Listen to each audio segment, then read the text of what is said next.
What's up, everybody? Welcome to the second episode of the Ferda podcast. I'm Conor Farrell. And I'm Billy Gerlot, where we talk about all sports with certainly no filter. And zero fluff.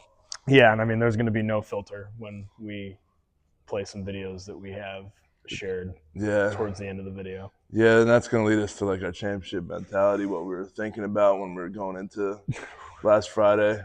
maybe the do's and don'ts. Yeah, but hey, that's something that you guys kind of get to see firsthand with us, the guys that got to shoot. I don't know. We didn't get last. 60. We didn't get last. We shot like a 61, maybe a 58.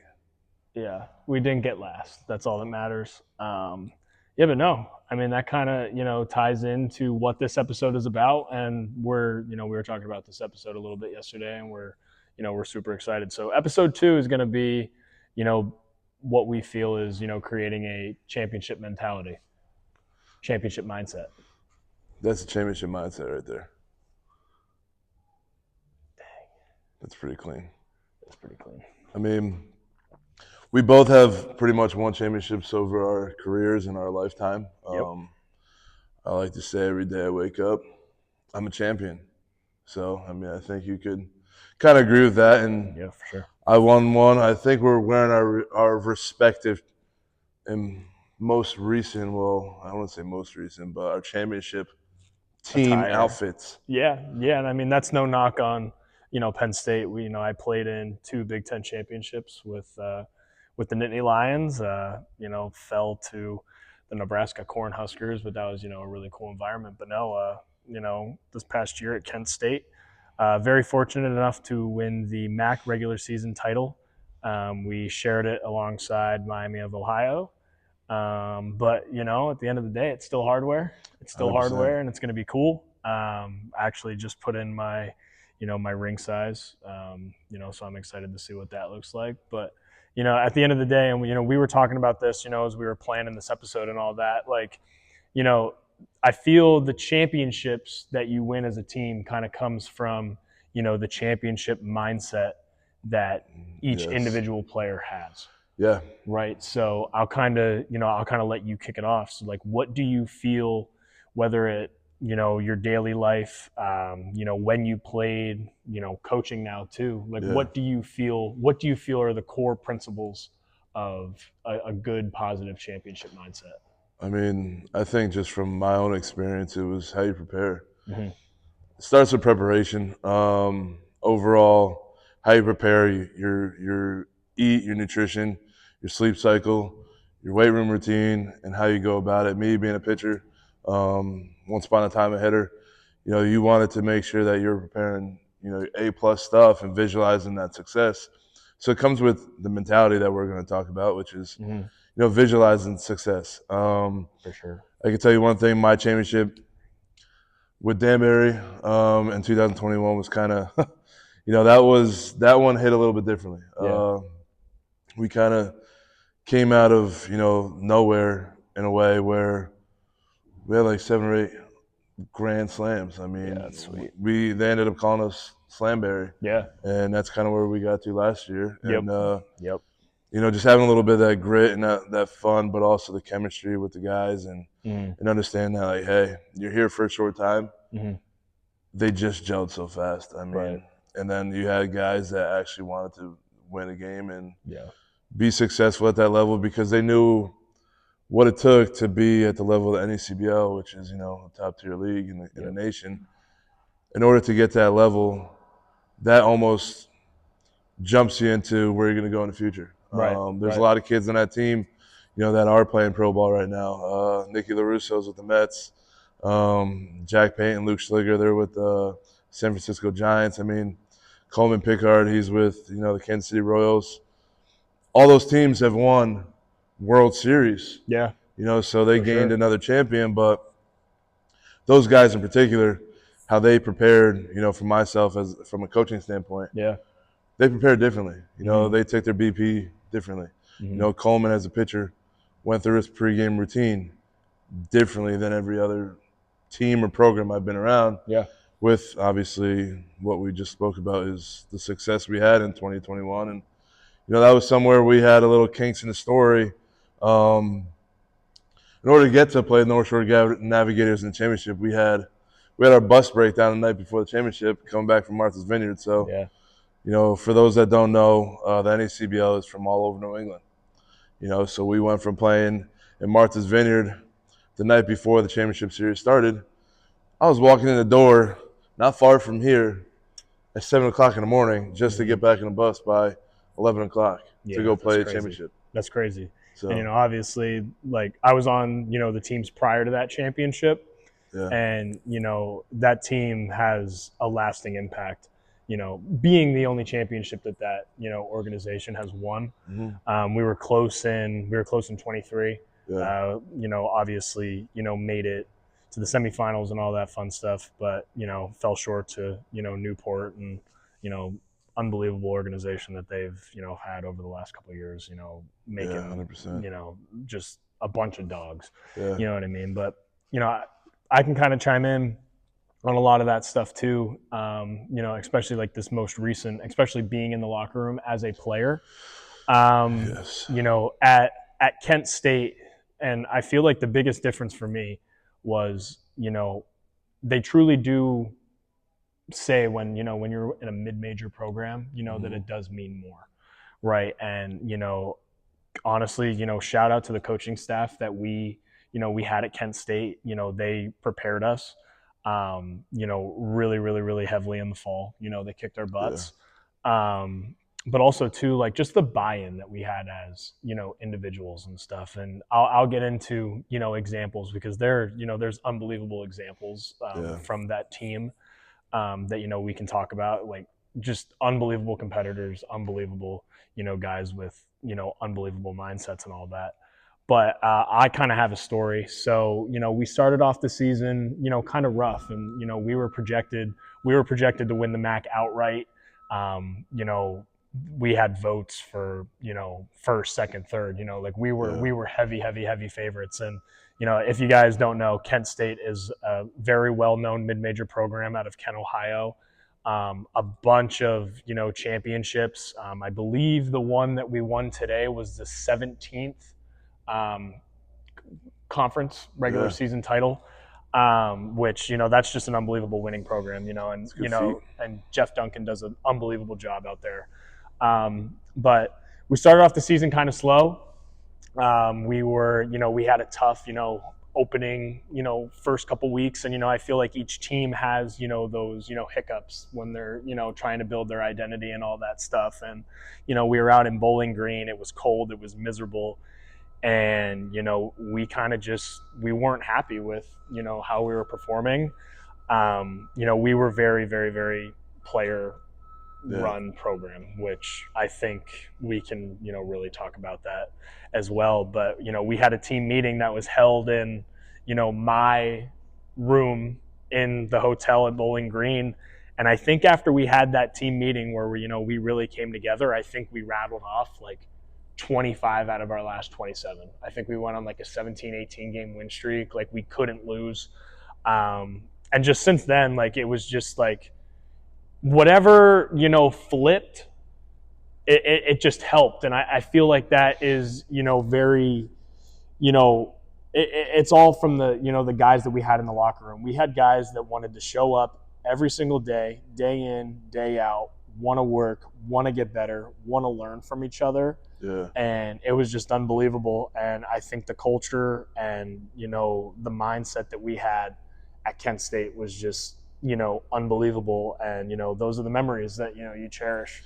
It's because, the Golden Flash championships, culture. championships, breed winners and all that. And it's just, it was a lot of fun. It was a lot of fun. But no, I mean, I'll get into some examples, as, the episode progresses. But, kind of just a question for you. When you played, what were your core values? Well, obviously, first was really simple. You buy into what's being brought to you. Yes. It's like when I was at my junior college, Coach Little, which I still talk to this day, he was very, very adamant about the culture there and how in a small town in West Virginia, Kaiser, a little fun fact for everybody, That's where Frosty the Snowman was made. No way. So About it. Burl Ives' hometown. Yeah. So with that, we only have one stoplight. So we spent a lot of time together. So with that being said, whoops. Well, Timeout. we have a little user error here. We'll use this as a Commercial break. To shout out Rise Energy Drinks again. Episode 2, shouting these guys out. We love them. Little technical difficulties within the programming, which, Don't worry, like guys. Guy said, we are thinking natural. about ways to, obviously update our We're so back. firmware, but we are back and back to your like I said programming. at the beginning. How was that ride in? Yeah, how was that ride in? But this is adaptability right here. This is adaptability, keeping that same mindset regardless of what happens. The real question for you guys out there is how long was that behind us? Because that is great. Yeah. Wow. Hey, but let me tell you, I mean, Coach Little will be ripping my head off right now for not taking care of little things because... And we preach that as coaches, and that's just whatever. So... In life, in real life examples everyone. right now, we're just like you guys, man. We're not perfect. But, it makes it fun. I mean, it's kind of great. But,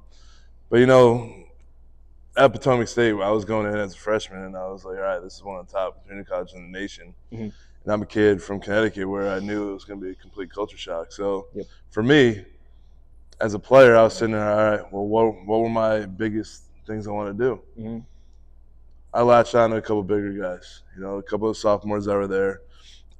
We had a kid, Josh Kirkendall, who's, he ended up going to play at another state school in West Virginia, and he was a guy that I latched on to just because I know he was a veteran. I was kind of trying to figure out my ways in West Virginia because, I mean, it's different, you're not from around here. Yeah, no, so it's different. It's different. It's a different day and age where when you walk around town, people know that you're not from there. Yep. So it's a point where I would sit there and be like, all right, well, how the hell do I fit in as first and foremost? And that's week one. For sure. Then once I got playing baseball, it was kind of, we all gelled together really fast. A lot of the freshmen we got there like 2 weeks early, where a lot of us would be in our dorm rooms and then we go to the field and some guys would hit. At the time, I was still a hitter. Yeah. So I'd still hit. Then we would do all like our bullpen routines. But, it was really special with that group because going into that year, we had just come off a Junior College World Series. So we knew that incoming freshmen, we had to – You have big shoes to fill. Yeah, you have big shoes to fill. My job, what I was thinking about was raise the standard. Yep. And all the guys that were on the team kind of had the same goal, which was great. But Coach Little really put in our brain that it was Grand Junction or bust, where we would have a mountain that we'd have to run every single day. And there was a fence post. And to this day, it said 81501, which is for you guys that don't know what 81501 is. That is the area code zip code, I should say, for Grand Junction, Colorado. Yep. So every time up, everywhere we turned, it was something about Grand Junction, Colorado. Mm-hmm. When we left the locker room, there was one of those wallpaper, artwork where, see, I'm still looking at it because now I know. We're rattled. A little bit. I knew that wherever I went, Grand Junction, Colorado was the goal, and you weren't going to do anything short of what you need to do as an individual to help your team kind of propel yourself to the top. We ended up going to our region, winning our region, going to what they call, like the super regional junior colleges, playing Spartansburg Methodist, which is really, really good team. And that's where we kind of fell up short. But, over that following year, you just had that chip on your shoulder. And the years come, I mean, I'm 15 years removed from college right now, where even to this day, they just went to the World Series 2 years ago. Yep. Where Coach Little is still putting that chip in your brain to say, hey, it's this way or no way. Yeah. And it's just the level of discipline that you kind of carry yourself to, which I'm sure you had with Ken. Yeah, no, absolutely. And with Coach Cooper. Yep.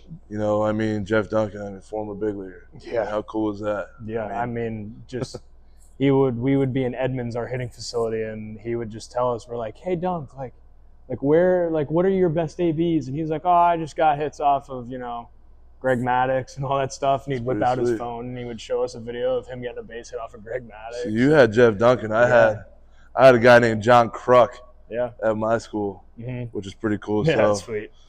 Both came from some former big league coaches. However, Kruk wasn't an actual coach on the staff. He just came and was around the guys, and it was cool to see. But I mean, then you had Penn State. I mean, let me ask you this one question. Let's see how competitive this fella is. How does it feel to lose to a damn Cornhusker? Yo, I tell you what though, and what the hell's a Cornhusker? So, yeah, I'm with you there. So I will say this. I'll get into that first. So we're very fortunate enough with the Big Ten championship. Yeah. It's played at Omaha, right? So first off, dope, right? And kind of like my, where I wanted to talk about, like we always felt like we were the underdog at Penn State. We were never the hunted. We were always the hunter, right? Because, we just could never get over that hump. Yeah. And it was 2022. It was my redshirt freshman year.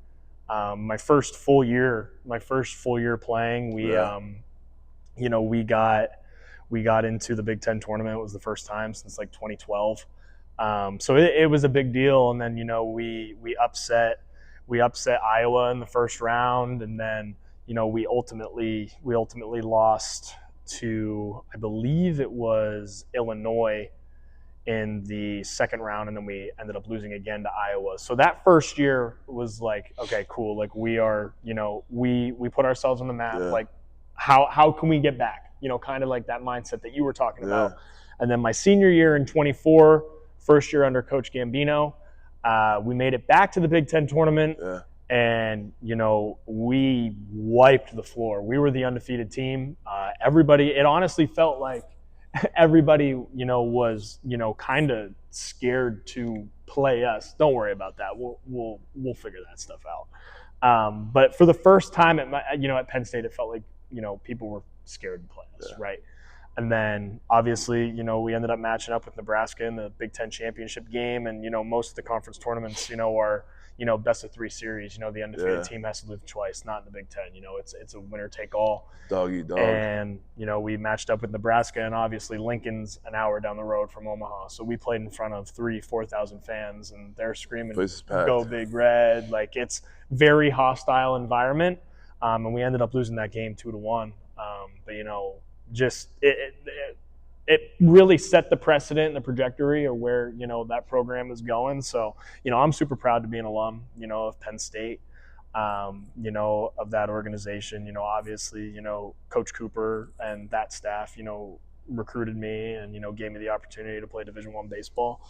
And all that, they did a fantastic job, and they're all super successful in their coaching endeavors now. And obviously, Coach Gambino, Coach Puccio, all of them, still at Penn State, they're doing a great job there. But, kind of just tie into, my, mindset. And it's a little bit different for me because, you're 15 years out. Like, I just got done playing. So, all this is, old. I'm not trying to. But no, like, there was a couple things that, I lived by each and every day. And I felt like, it really made me the player that I am, kind of just looking back, of my 5 years playing Division I baseball. And, it was my mentality, my mindset, my attitude. And then when I got to Kent, I really added, gratitude, to those, 100%. Core pillars. 100%. And, kind of just to tie into, those 4. So, your mindset is kind of just, how are you going to go about your daily, Correct. Your daily business. Yep. You know what I mean? You're going to attack every day, like you want to be there, all that stuff, whether that's, man, I got to get my, my classwork. I got to get my, my extra hitting stuff in, just positive self-talk. If you're a younger audience member here, I'm telling you, positive self-talk is massive. super, super, super important. Especially in a game like baseball, right? And this goes for any sport. It doesn't have to be baseball, but especially for, a sport like baseball, when you are failing 70% of the time, you have to have positive self-talk. So, an example of all that is, I was a hitter. So if, I was in an at-bat and a pitcher, I lined out, right? Yeah. Not necessarily being super result-based, like, I got out there, woe was me. Like, it's like, no, hitting's hard. I won that at bat. And, that's one thing that early on in my career, I sucked at. Like, it's just, Yeah. it's a learning curve. But once I, grew up a little bit, really got, my feet under playing, I was like, okay, like that's the positive self-talk, that I needed to have. Then, moving into mentality, you got to know that you're the best, right? And, obviously, the positive self-talk, even ties into there. But you gotta know that you're one of the best. You're there for a reason, and you need to have that, that dog mentality day in, day out, because, college athletics, college baseball, professional sports, it's a dog eat dog world. There's always somebody out there, that's, looking to take food off the, table for you, right? The first thing I always heard was, the second I recruited you is the first day I looked for your replacement. Yeah, that's crazy. You know what I mean? That's crazy, and it's true even with like the NIL is. era now. Like, college sports is, it's crazy. It's crazy. But you got to know that you're the best. You got to act like you're the best within reason, though. Still be a good teammate. Still be, a good person. All that fun stuff, and then your attitude. That's super important as well. There's days that you wake up in the morning and you don't want to do what you got to do. You don't want to show up to practice. You don't want to go to class. You don't want to do anything. You kind of just want to chill in bed. But no, just having a positive attitude. And that ties into that fourth pillar that I was talking about, is that gratitude. Yes. And just being super 1000%. grateful. For the opportunity. And that's one thing that I really learned at Kent. And I'll be super vulnerable here. At Penn State, I felt like I didn't show as much gratitude as what I should have. Right. You know what I mean? And obviously that's, the part of the learning curve of, growing up and all that stuff. But we had a 4-week program that was with Sean Casey. One of my best friends, Jake Casey, out at Kent State, just got drafted by the Toronto Blue Jays. He's going to have an unbelievable career. And, he's kind of that prime example of, that positive championship mentality and all that. But we had a 4-week program with, his dad, and, his dad was an unbelievable Major League Baseball player. But, we talked about, a lot within that program, but the one thing that really resonated with me was, being grateful for where your feet are. And I feel like not enough people, kind of hone in on that. And, really, really, really know what that means. And, only 1% to 2% of, the normal high school population get to go on and play, collegiate baseball. Yeah. And it's even less go on to play professional baseball. So kind of just, being super present and grateful, for the opportunity that, was given to you. But yeah, no, I just, those are the 4 pillars that I really lived by. It's kind of the 4 pillars that, I'm trying to instill into our guys at Albertus. And the teams that, I'm going to be coaching, further down the road.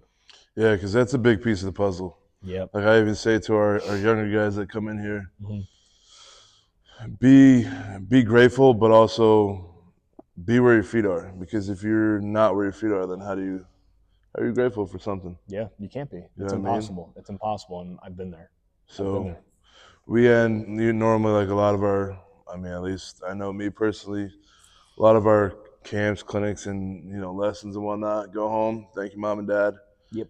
For the opportunity to be able to be here with guys like us, or simply, even if you're playing town baseball, that's a volunteer coach, right?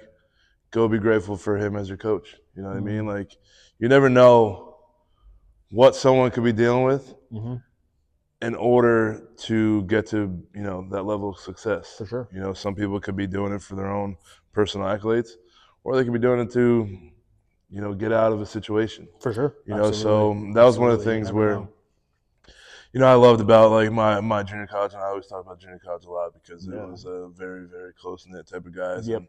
And we did the food pantry every week. We did stuff together all the time, and it was one of the things where I look back at it. It's like winning is winning, but nothing beats winning than winning with your family. Yeah. And Yeah. you get to be so tight with those guys, and Oh yeah. it's more or less you put your own personal achievements aside. Your achievement plus another 7 guys. Yeah. That's a championship team. Yeah. I mean, if you're able to put in the work together, push each other to be the best possible. Yeah. And I look at guys like the Kobe Bryants of the world. Kobe Bryant was, obviously he's one of the guys I look up to more than anything. For sure. And he was a guy that would just push other players. Let it all out too. Just let it all out. Because at the end of the day, what are you saving it for? Right. Go out there, win. You could rest after the season's over. You could rest after the game's over. You could rest after practice is over. Yeah, for sure. But when you're there for those 2 hours, 3 hours, 4 hours, whatever it is, give it all you got. Go balls to the wall. So yeah. I mean, I think yeah, and it's crazy too. And you mentioned, being with, the guys and, doing it with your brothers or sisters for, the ladies that are, watching this podcast. And I think like that's the stuff that I remember more. Like it's not necessarily the personal accolades of like, oh, I hit a home run in this game or I had so many hits in this game. Like, nah, man, like, yeah, like it's great. Like I remember those moments, but the moments that I truly miss are, the locker room after a big win or, the bus rides, on a long road trip or stuff like that. Like I miss my boys from Penn State. I miss my boys from Kent State. And that's the stuff that, I truly miss. I truly miss all of that. And just knowing that, we let it all out for each other. I think that's way more powerful than any personal accolade ever. 1,000%. It's kind of like my mentality on the golf course. Let it all out. Let it all out. We just spieled to you guys on how to have a very positive championship mentality. We're gonna flip the script. We're gonna flip the switch and probably realistically show you not what to do. But I gotta get a couple points out here before we show these clips. I'm telling you, I just started golfing. I don't want to say full time. That was my squad, by the way. Yeah, I don't want to. I'm not the best golfer, but I just started. A year ago, I was that big guy where it was like, yo, golfing's gonna mess up my screen. We won't show them that one yet. Yeah, we'll get there, and we'll make this a lot clearer for you on the screen.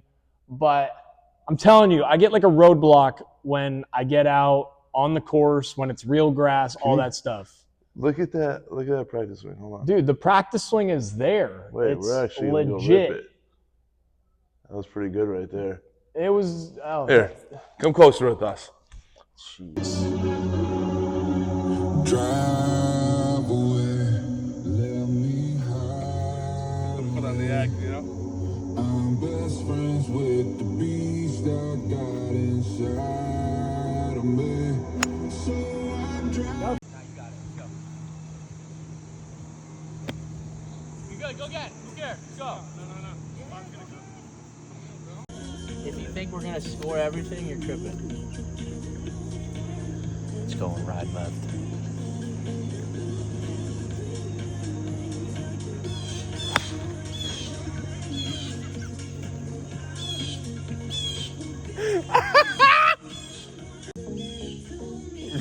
Rod swings.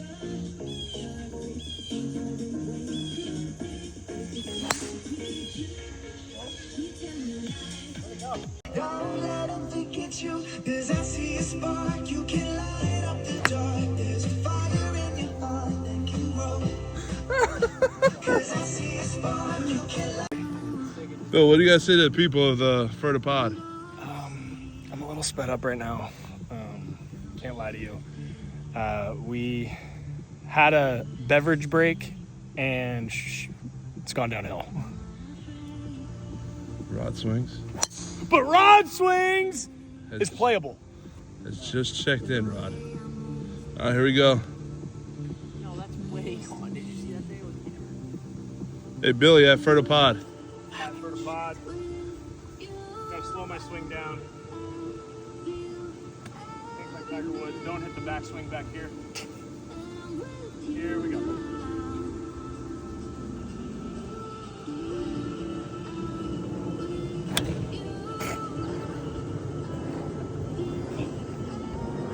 And a half. Hey, But now it's 9. quiet in his backswing. That's Bobby Rod. Two-strike approach now. Haven't gotten off the tee box since hole 1. We're going 1-2 ball here. 1 to 2 ball. Don't hit the ball if it's in the river.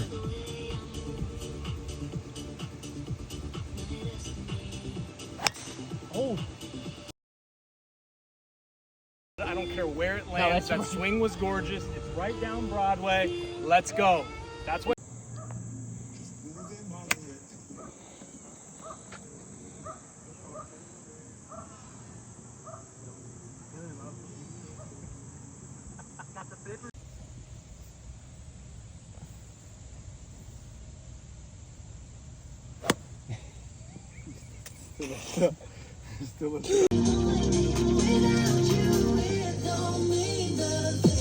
Really good, so buddy.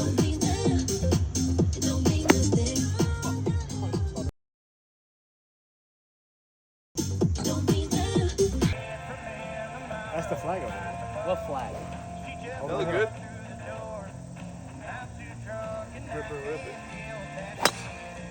Ground ball is short. And we're in the fairway bunker 10 yards away. Hey, didn't lose it yet. Oh, shit. That's how you hit it center. That's how you hit the ball center, fellas. Hole-in-one contest, $10,000 cash. Connor, what does your club of choice look like? This is a Eric Holtz model, Fungo, 34-inch. Just at a burger, actively eating a burger. Still, gotta fuel up. That hit 2. Nope, short.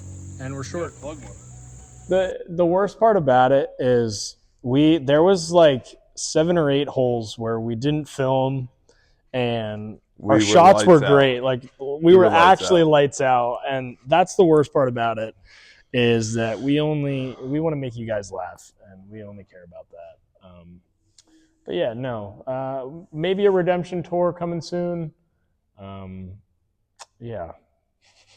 I'm all for it. Let's do it. Who wants to come join us? Yeah, we got any of you guys 2. can come join. I'll take 2 more of you. Yeah, You'll get we'll a take 2 CSP more. T-shirt, a high five, and hit that thing down the damn fairway. Yeah. Hopefully, you can shoot better than us. Yeah, for sure. Anything in the CSP world that we feel that we should mention? You know, Upcoming events. Friday. Friday. This Oh, upcoming Friday. Friday. Charlie Pagliarini's in town. Yes. He's going to be doing a hitting clinic for the kids. You know, like we Yep. call it Ferda. It's for the kids. So Charlie's coming off of a Monster. nice little championship, little 21 pump year with the Everett Aqua Sox with the Seattle Mariners. Yep. Come check it out. I mean, Charlie's a local guy. Played his college ball at Fairfield U. You know, he's just all around great guy. We'll be sure to put him on the podcast at some point. Yeah, at some point. He's going to the Arizona Fall League. Yeah, so Yeah. he would be a nice little ad, especially you can see Cal Raleigh and J-Rod Every single day. It's so sick. It's every so sick. day, every spring training. You get to go Yeah. watch Cal Raleigh swing and how he Yeah. prepares. Yep, just hit his 60th home run last night. I'm good. You're good. As always, Always. I'm always good. We're always good. Always good. We breed championships. How about it? Well, thanks for How watching about it? episode 2. We will see you guys next week for episode 3. Trace, Adios. hold on. One more time for the people.